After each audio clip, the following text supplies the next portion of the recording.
Do you see this beautiful golden boy? Yes, I want it, and I have been nominated for Best New Content Creator. Thanks to you guys. I really do appreciate it. This is literally a dream come true for me, so if you would vote for me, that would be highly appreciated. The link will be in the description down below. Enjoy the video. Bad luck mitigation, a term that gets thrown around a lot within the RuneScape community, pretty much meaning the more boss encounters you do, the higher chance you have for unique loot. However, is this the way to solve certain long grinds within RuneScape, or will this actually ruin the core aspect of what RuneScape actually is? Well, let's talk about it. Yo, what's going on guys? My name is Chivalric, and today we're going to be talking about bad luck mitigation and going to be doing a bit of a deep dive, kind of like how I did with the endgame syndrome, death cost psychology, and group content, why we don't really do it anymore, and go into some psychological concepts about it and looking at it from a bit of a different perspective than just, oh, I'm lucky, so I don't want bad luck mitigation because it will devalue whatever I've achieved, or, oh, I'm really unlucky, we really do need bad luck mitigation. Both of those takes have some validity to it, and at the end of this video I will actually give my own opinion and hopefully give some sort of a conclusion to the research I have done. This is fully done research, and I will link the article in the description down below by people that literally study gamer psychology. They talked with actual game industry people, but also just done psychological research on this subject. So if you do enjoy this type of video, definitely leave a like. Join the comment section down below. What do you think of bad luck mitigation, or how some people call it BLM? I don't like calling it that because BLM for me stands for Black Lives Matter, but hey-oh, it is what it is. Subscribe if you're new. We're trying to get to 5k by the end of the year, so it's highly appreciated if you press the subscribe button. Don't forget to ring the bell, because apparently like 5% of you guys have done it, and then you won't miss a single video of mine. Join the streams as well. I'm live every single day at 6 p.m. game time, and without further ado, let's get into this topic. I think it's important to start off this video with explaining what bad luck mitigation is and why people are in ups and arms about it. So Zamorak is a very good example of what bad luck mitigation is. If you do 100% enrage Zamorak, and after 10kc of doing it, not like 10kc in general, but like call it a streak of 10, you will be building up bad luck mitigation, which by the way doesn't go away when you die at the boss. It's just after 10 kills. So let's say the drop is 1 in 50. After 10 kills, it will become 1 in 49. After 11 kills, it become 1 in 48, etc, etc. It's not exactly how it works, but just for ease of explaining, that is pretty much what bad luck mitigation is. The more kills you do, the higher chance you get for getting a drop, and once you get a drop, that bad luck mitigation resets. A lot of bosses, well, the majority of bosses don't really have it. Where the way it works with most bosses is pretty much you kill the boss. If the drop is 1 in 50, it will be 1 in 50 every single time. So logically, obviously that's not exactly how RNG works. If you do 50 kills, you have a very high chance of getting at least one unique item. And let's be honest, that's not usually how it works. And a lot of people are arguing, oh, because you're going dry, people are quitting the game. Or, well, if it's too easy, we don't really want to be playing it. And both of those takes are very, very valid, and there's a very good middle ground to be found. But I think the main issue with bad luck mitigation are bosses like Arc Glazer, for example. There are people that go thousands of kills dry on getting that second core, or even Dark Nihiluses for that matter.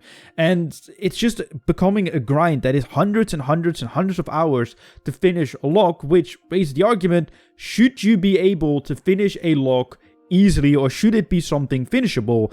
I think it should be, and I think there should be a max amount of time, but we'll get into that after the psychological part. It sounded like I was going to do a sponsor, wasn't it? But we're going to get after the psychological part, because I think that will give us a lot of answers to a lot of questions that we have regarding this topic. So let's get into these psychological concepts then. I would like to reiterate again that this is research done by professionals, not some journalists that interviewed some game developers and slapped together an article, but these are people that study game psychology for a living. There's a whole website regarding game psychology, and obviously this article that's been uploaded on Game Informer. I will link everything in the description down below if you're interested, and I'll probably check out that website myself, because it probably comes up with some very interesting concepts that we can apply to RuneScape. And I would also like to reiterate, I am actually educated in the subject. I am a social worker. I have a bachelor in social work, but a huge part of my education is actually psychology, because it's kind of difficult to do social work if you don't understand psychology. So I am actually some sort of, I don't want to say an expert, but like I am educated on the subject. So I can actually explain it to you in a certain way as well. But pretty much, I think we all know about the term dopamine. We all want and need dopamine, and we all call RuneScape a dopamine simulator because we want the stimulus, that happy feeling when you get a drop, which is dopamine releasing in your brain. When you get a drop, you're just like, oh my god, I'm so happy, or you just get that excitement or that rush, like in, like just above your stomach, right? Like between your ribs, like at least that's where I get it. You're just like happy, like, ooh, yes, we got a drop. Like you get that excitement, right? That is pretty much because you're performing an action and you're getting a reward for it. Because you get a reward, you want to repeat it because reward is good because you get dopamine, right? Like that's pretty much like the loop you're going through. Like you get the reward, you're like, ooh, that felt good. I want to do it again. It's kind of like how drug addicts are looking for their next hit, which is quite funny because I was reading this article and I was thinking, we pretty much sound like absolute druggies as gamers when it comes to like dopamine. We just keep on chasing the next dopamine hit. And I think RuneScape is the best example of it because there's so much RNG in the game and we just constantly like are working on goals. Like, let's be real, you achieve a goal in RuneScape and you're happy for like 5 seconds and then you're like, on to the next goal. But yeah, it's pretty much like classical conditioning of the human brain is you feel something good and you want to do it again. And actually, we do pay more attention when we get something good 1 out of 10 times instead of 10 out of 10 times because it's an unexpected pleasure. This pretty much results in us wanting to invest more time and mental energy on how to pretty much repeat it. So, for example, if we get 10 out of 10 good loot every single time, then our brains are pretty much there like, just cool, we'll just go back and get it. But if it's at 1 in 10 times or 1 in 50 or whatever the drop rate is in case of RuneScape, we want to repeat it because that felt really good and that felt way better than those 10 out of 10 times, the 1 out of 10 times. So how can we repeat that and how can we imitate that? And we just constantly want to be chasing that high dopamine rush because funnily enough, every single drop you get in the game actually generates a little bit of dopamine. Even if it's like, they gave an example of Destiny 1 where there was a loot cave. You could just kill mobs every single time. You pretty much guaranteed every single kill to get something good. Which even then there was like a small amount of dopamine. But we are looking for the big hits. Like the big hits of dopamine. But how are we doing that? Well, first thing is, in short, our rational self tells us we want something done in the most efficient way. Like with a loot cave, as was described in Destiny, or just in general with RuneScape, we are always gravitating to the best boss, right? Like, you're not, if you have max gear, for example, you're not going to camp Giant Mole. No, you're going to go to High Enraged Zamorak because that's where you get the best loot, that's where you make the most money, whatever. But the strongest appeal of loot as a mechanic is found in its randomized nature, which actually speaks to a less rational dopamine influenced part of our brain. Like, it's actually saying, this article and this research, that us chasing RNG actually doesn't make sense from a rational point of view. They're going to say, like, for example, gatherers and hunters and whatever, they knew that if we kind of like grinded out just collecting berries and, you know, slaying animals for our food, that's what we want. We're constantly chasing it. But they weren't excited about like a random bush, for example, because, well, it could actually generally kill you, to pretty much put it like in simple terms. But it's interesting to read that actually our brains like are wired from like the core of us not actually wanting it, but because it's like such a good feeling, that dopamine rush, it kind of overpowers our like core survival instincts, which is mental. That just goes to show how strong dopamine is as a thing that's happening, or a process that's happening in our brain. Which actually, something interesting in this article and that I thought was really funny, because we always say that about RuneScape. This is like a direct quote, by the way. Loot is basically a slot machine built into a game mechanic, explains Hotsick, which is one of the researchers. In behavioral psychology, it's called a random ratio of reinforcement.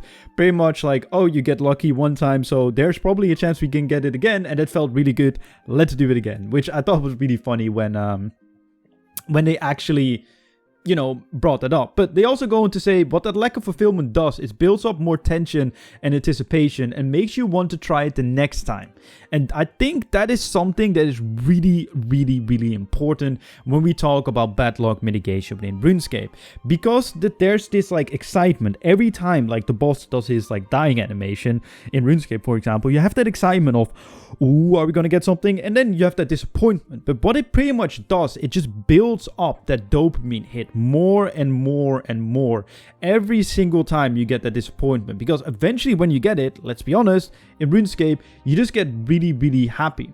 And it's saying as well, after you've done it for a while, hopefully you get the ideal loot, and eventually, because you're getting something, it's reinforcing you to keep trying. So that is the important part. Like, I think a very important part about that quote is that eventually you need to be able to get it. Because if it's just a grind that keeps on going and going and going, it just becomes this like fine line between not being able to obtain it and actually obtaining it with like a lot of effort in it. Pretty much saying, if it's easy to get, we don't really care for it, but if there's this like grind for it, we actually care a little bit more. And it says, in other words, the tension of not finding loot is just as important to our mental state as actually discovering it. So it's an interesting concept, but they also go on to say, like, that really points to saying bad luck mitigation should not be in RuneScape because otherwise drops in RuneScape would mean nothing, right? Like, that's pretty much what this quote is saying, and that's pretty much what I was thinking when I was reading the article. I was like, oh, well, bad luck mitigation, apparently it's not good psychological-wise, so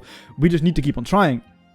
But that's why you always read to the end, because that's what research pretty much is about, because you present one point, then you debunk it with another point, and then draw a conclusion. And that's exactly what they did. It's a good paper, so let's keep on reading, or let's keep on reading whatever I wrote down, right? There's a fine line between RNG and unfair. And that goes both ways, by the way. With if it's too easy, people don't care for it, people get uninterested and they don't want to interact with it. Or when it is too difficult, people keep on trying and then they don't get it and they quit. Quality loot is too easy to come by, then it becomes meaningless and unexciting. If it's too hard to acquire, frustrating replaces tension and eventually the player quits. And I think the difficult part, especially about a game like RuneScape, is where is the line between something becoming frustrating and making people quit and something being rewarding enough. And that's what a game developer actually talked about in this article as well, one that they interviewed, is it's very difficult to gauge that, because one player can get, like, one group of players can get frustrated after like 100 kills of a boss, and another one group player gets frustrated after 1,000 kills. But the 1,000 kills are probably the more hardcore players, so do you cater to them, or do you cater more to the more casual players that usually is a bigger audience than the more hardcore players? But obviously the more hardcore players are more likely to stick around, and I can't imagine how difficult that is for a game developer to actually design content around it. Like, that sounds like an absolute nightmare of a piece of content to design, and I'm glad I'm not in that position. But it is a very good point that they bring up, because let's be honest, you don't want to make it too difficult for casuals to obtain, but you don't want the actual hardcore dedicated fan base or player base to feel like it's not really worth it anymore. And it's going to say we got more interested. There are better ways to obtain our goals, making us play it more. Even if randomness goes against our own nature, dopamine is too strong. Pretty much loot needs to mean something, which makes its status and effect on the game. And I think that is a very important line. Like, if you can get the loot in a very easy way, we don't care for it. But we care for even, like, let's say Zamorak, right? Like, let's call Zamorak the holy grail of RuneScape when it comes to loot, right? With gear that you can acquire or money that you can get from this boss. And if there's another boss releasing, for example, let's call it Saradomin is releasing, that eventually leads us into getting the better gear that gets us to Zamorak, we are interested in that boss. Let's be real, that kind of happens with bosses in general in RuneScape. When a boss spikes up in relevance because, you know, a certain component is needed from invention, then people are camping it more because it makes more money, and it can get you that money that can eventually get you to that holy grail of Zamorak, which is the best money in the game. And that is actually an interesting way of looking at content. It's like, how can you develop something that people want to do and that can bring them to their next goal. But it also goes on to say about the items that it needs to mean something. There's some sort of status, and it needs to have an effect on the game. Like when it comes to gear, it needs to be good. I think that's one of the main issues with me with old school, for example. I always feel like the gear that they release, or the training method or whatever, is always just about like a little bit better than something else. And it's better, it's clearly better, but it's not good enough. Like, I really personally like the FSOA jump that we had in RuneScape 3. This is like by far the next new best weapon, and it just builds this entire meta around it. That's like how I enjoy it myself, because then it means something getting that thing. And the same goes with status. Look at Clue Scroll titles. They are very, very status heavy titles, because there's so few people that have the golden clue titles. And when you see them, you're just like, oh damn, they actually grinded out clues. But what does this mean for bad luck mitigation? What is the verdict? And you guys are gonna hate me for this, but I think there should not be a flat out bad luck mitigation where it's just like every single boss, the more kills you get, the higher chance you get of a loot, because then it just becomes too easy. But I think it needs to be looking at certain bosses. Like, for example, Zuck is a boss that is pretty much fine. I believe that the drop rate of a ability slash sword piece slash what's the last thing? The Book of Thule at hard mode is around 1 in 20. Same goes with Nex. Like, Nex is a 1 in 20 drop or something, or even I think it's 1 in 16 for a unique item. I think those are very good examples of that are just fine. Like, you get loot, it's common, and it's still worth a lot because the content is difficult enough when it comes to hard mode Zuck, for example. Zamorak is a great example of how bad luck mitigation should work. Like, the more kills you do at a very difficult boss, where the boss fight takes 6 minutes, it makes sense that you get rewarded for it the longer you camp it. But on the other hand, Arc Laser is a terrible example because it takes way too long to grind out the boss. I feel like RuneScape needs to look at some sort of like max amount of times and not average amount of times, because I feel like if you have an average amount of time, people know how to expect what to do at a boss. So for example, if the average time of completing a boss log is 200 hours, everyone knows that in 200 hours you will probably have it completed. However, I feel like you need to be looking at what becomes ridiculous when it comes with grinds and kind of calculate it when you go on drop rate, and then decide from there if there should be bad luck mitigation implemented. So for example, with Arc Laser, a lot of like the average amount of time that people complete it is, let's say, 500 hours, because it's so ridiculously rare. I know that's not the right number. So in that case, you look at it and you be like, that boss needs bad luck mitigation. But then you look at something like Nex, where, you know, the drops are spread out and you're actually getting rewarded quite regularly for the effort you're putting in, because I feel like there should be a reward for the effort you put in as well. And then it's like looking at Nex and like, no, that's fine. Same with Zuck. That is a completely fine one. Crows even as well when you go into 4-mans, which is 1 in 50. So pretty much every like 5 hours you'll be getting a drop. That sounds about right. And that comes then, I think, with the argument, okay, sure, that's how you can implement it into bosses. But how do you do it with collection logs? Because the Angel of Death one with the chest was a very, you know, controversial topic, especially in the high-end community, because at first you can get any chest, because there are like 3 chests you can obtain, doesn't matter what they are, but pretty much you can obtain these chests, and it was a 1 in 5k chance, and well, you could get duplicates, and now you can only get unique ones until you have all the unique ones, and then you can get random ones, and they will lower the drop rate, I think, to 1 in 1k or 1 in 2k or whatever, to make it a little bit more common. And I like that change. I think that is a good change, because AOD takes so long to complete, but obviously the hardcore players feel like they are devalued. But I feel like that is a great example of making it a bit more accessible to other people without actually devaluing it, and still making it a great achievement. However, as I said, let's say they do it at regular Nex, where, you know, you get no more duplicates. I think that would kind of defeat the point, because you're already getting so many commons at Nex that it kind of feels less rewarding. So pretty much the conclusion of this all is you need to look at every single boss individually and see where it makes sense and where it doesn't make sense. Nex it doesn't for me, but at Arc Laser it might make more sense because it takes too long, and grinding a boss for too long is not fun for anyone, and that's just not great game design. But it still needs to be somewhat random, because otherwise we don't feel that sense of completion. And lastly, one other way that I think they can do it as well is maybe make it so on the log, when you completed a slot, you're a little bit less likely to get it. And I think this mainly applies to clue scrolls. Like, for example, if you've got the 3rd age helm, if that's, let's say, 1 in 30k, the next time you roll a third HP, it's a 1 in 45k, so plus 50% rarity added on top of it. You can still get it, but it's just a bit less unlikely that you actually get it compared to other unique pieces. That's also a great way to do it. But hey, these are just some of my suggestions, and you're an absolute champion if you stuck around for these 19 minutes that I've been rambling. If you did, comment pancakes in the comment section down below so I know you got here, and I know that you're an absolute champion. But I really hope you guys enjoyed this deep dive and that you thought it was an interesting video, because I had so much fun making it. So leave a like on this video if you did enjoy it, subscribe if you're new, and my name's Chivalric, and I'll see you guys in my next video. Kapow!